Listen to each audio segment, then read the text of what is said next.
call him a GOAT. There's only one of him, right? Unless you're watching television and there's another guy playing him. Hello, 4-time Super Bowl champion, future Hall of Famer, analyst on Fox NFL Sunday, Rob Gronkowski. How are you? I'm doing good, Kay. I just got home. I'm here in my office. You know, I got lucky over the last 24 hours. My house down in Florida, it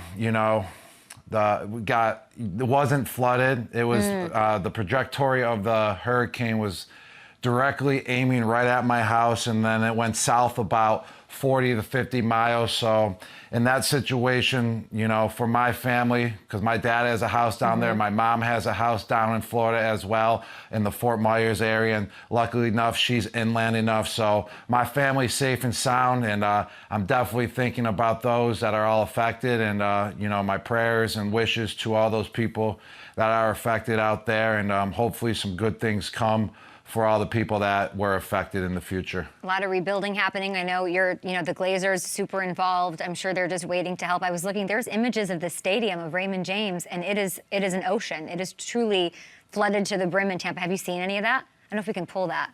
No, I did not see the flooding in Raymond James Stadium. I saw the Tropicana field where the Tampa Bay Rays play. The wind was so, powerful that it ripped off the stadium roof there. I mean, Tropicana does need a new field, and they were talking about having a new field, so hopefully that gets sped up a little bit now. Yeah, I'm seeing the positive here already. That's what you got to do. You just got to look right at the positive right away, Kay, and that's what I'm doing. I'm fortunate enough to, to be safe and not take the damage on like a lot of other people are taking it on with all the flooding and all the winds.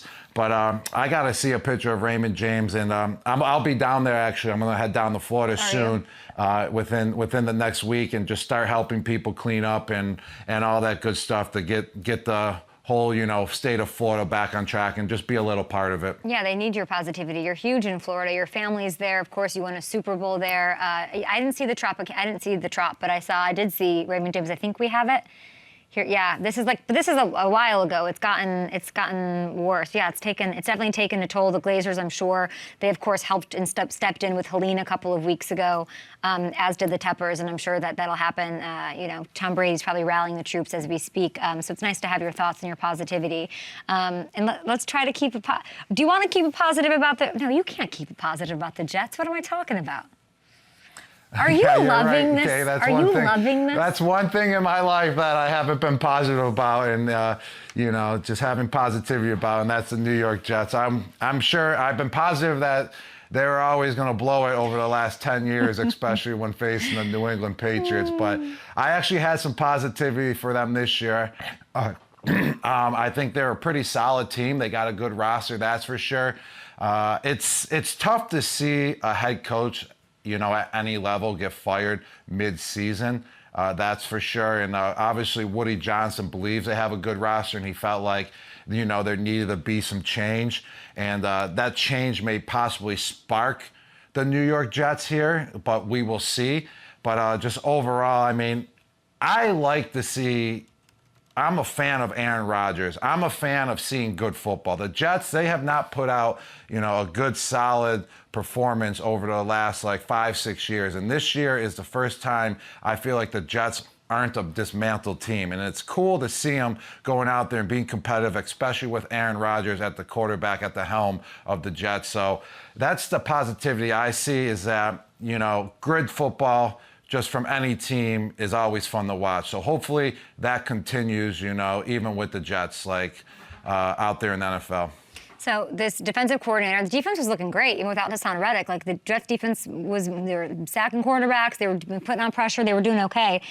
He now has to manage the team. And this morning, he made the decision to add freshness by having Hackett not be the play caller, Hackett, Rodgers' boy, and now it's going to be Todd Downing. What kind of a spark, how sparky are we getting here? What can we expect here out of this Jets team that you hate so much? I'm not sure what's the point of Nathaniel Hackett even being a part of the New York Jets if you just get demoted just like that right away. I mean, I wouldn't want to be there if I was an offensive coordinator and got demoted. I would go leave and go enjoy some family time. You're still getting paid. I'd go to the beach, just not in Florida right now. I'd go to the beach in Bahamas and go enjoy myself, or go down to Florida and help out all the victims that were affected, you know, do some good out there my gosh. after getting released. Tell me this. Is there, knowing Aaron Rodgers, and you champion Aaron Rodgers, isn't there value in having someone that sort of he trusts and knows and like he's his guy in there? Isn't there value to that? That's that's why I was super surprised about this, you know, Change. about Nathaniel Hackett getting released about 15 minutes ago. I learned about it. I thought that chemistry between Aaron Rodgers and Nathaniel was there. I mean, I feel like that's kind of the reason why they are both in New York, because they both wanted to reunite.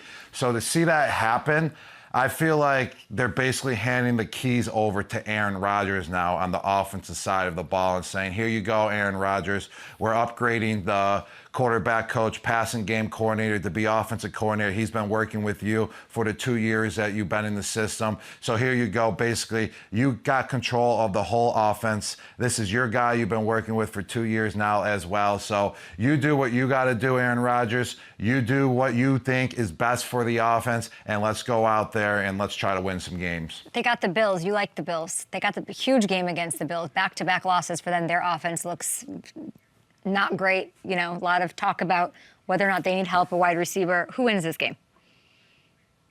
I'm going with the New York Jets here. I mean, I'm a big Buffalo Bills fan as well, because you know me, Kay. I'm from Buffalo, so I grew up with the Bills. I stopped liking the Bills when I was always facing them, but I'm a Bills fan again. But the Jets, they got the spark plugs going right now. They got the double engines of new sparks with the two firings or the two demotions that has happened. The Bills, I think they're going to be out with James Cook. Am I right on that? James Cook possibly won't be playing this game. Let me look, and that's a huge deal. And then also Shakir. Yeah, Shakir is going to be out as well. They don't have a number one. And with those two guys out on the offensive side of the ball, the Jets have a very solid defense. That's what Coach Robert Saleh did with the New York Jets. He upgraded the defense to be one of the top in the NFL. So I feel like the Bills will possibly struggle versus the Jets. And the Jets coming out, handing the keys over to Aaron Rodgers, you know, I think that spark is going to get them that win. I think you think Aaron Rodgers didn't always have the keys? Come on, Gronk. No, not all the way. Really? I think he had the keys to, to get it to on a stick car to get it to gear 1 or 2. What are these? But Don't talk to me about spark plugs. 3, I don't know 4, what you're and 5. Yeah. Gears 3, 4, and 5, Okay. and now he has them all. He's going full speed on the highway. Cook didn't, by the way, for everybody having fun over on FanDuel Sportsbook, Cook is a big deal. And the reason it's a big deal is because there isn't much depth behind him. So if he does miss the game and he didn't practice yesterday, I am a little worried. They've got a veteran, but as far as depth, a true backup, I'd be surprised if somebody could just plug in and fill. But I don't know. It's a sort of a must-win for Buffalo for sure. And this is for the AFC East, by the way, first place, which will be interesting, of course, to see. This idea of Davante Adams and what's gone on this past week. We're hearing reports, Fox, Jay Glazer saying they're blindsided. He came in on Monday and wanted a trade, and now we're sitting here and he's not traded. He didn't come on my show this week, so everyone's like, oh, is it imminent? What's happening? What do you think happens with Davante? Well, the biggest problem is that he's not coming on your show, Kay. No matter what the situation is, he needs to come on the show. I don't care if he's getting traded or not. He needs to be on every Tuesday. But I think it's definitely up in the air still that if he's going to get traded, there's still a chance that he may stay in Las Vegas if the Raiders don't get, the package that they want to receive for Davante Adams. They definitely deserve some compensation, if they trade him. And I think the New York Jets are still the best fit. It will definitely upgrade the offense. It will give Aaron Rodgers that true number one target that he's been familiar with basically his whole career.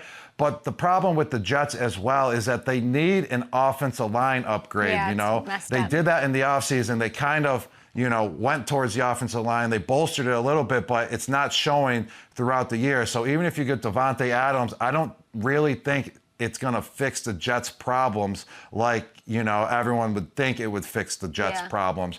But a dark horse team I could see Davante Adams possibly going to, because the Raiders need a quarterback, is to the Pittsburgh Steelers and also trade for Russell Wilson as well, because Justin Fields is now the #1 quarterback, and I don't see why you would take him out. And then they get Russell Wilson, make him the starting quarterback, and possibly give the Raiders a spark then. Who saw this coming? Unbelievable what's going on across the league right now as we head into action tonight between San Francisco, banged-up San Francisco team going up against a Seahawks team reeling from a loss at home. Another game at home tonight to kick off Week 5. I just, I don't look at what's really possible. I just want the max drama, max fun, max whatever. Like, is there no world Bill Belichick, shows up at Jets Way and is just like, let's just do this thing, let's go to the Super Bowl? No. Is there no, oh my gosh, no. His hatred for the Jets is that real? There's no way. Why? Yes, it's that real, and it's just engraved that deep, it just is. I mean, because it just happens when you got a rival in your own division. I mean, it just builds up, and I just can't see him going to the Jets. I really can't see any New England. It's childish to think that way, right?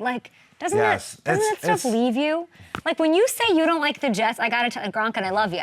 I don't believe you. I think it's you play it up, or you have convinced yourself that you don't like them. But if the price was big enough, I could get you to wear a Jets sweatshirt. I think I could. I mean, yes, if the price is big enough, I will put a Jets sweatshirt and hat on right now. I'd even put the whole entire football gear, pants on as well, pads on as well, if the price was right. But I probably would never and go and play for the Jets. But I do hype it up a little bit. Yeah, I know. That's for sure. I just hype it up because it's just a thing to do. It's like the big games that are coming up. It's like the Super Bowl or a playoff game. You just hype it up so it's just that much more action. So I definitely do that. My whole thing is they have to, the Jets, from the Jets' vantage point, they have to go get Davante. And even if he doesn't, I'm not saying Davante will be some savior for this team, but you've already gone in for Aaron. So you have to go all the way in. You've got to do whatever. And I think a Bill Belichick is part of that. I think we have this year, maybe next year. Let's go. You're saying no. No, Coach Belichick, is not going to be the head coach of the New York Jets. It would just be weird, and he just has such a strong fan base here in New England as well. We all love him here in New England. All the fans love him in New England.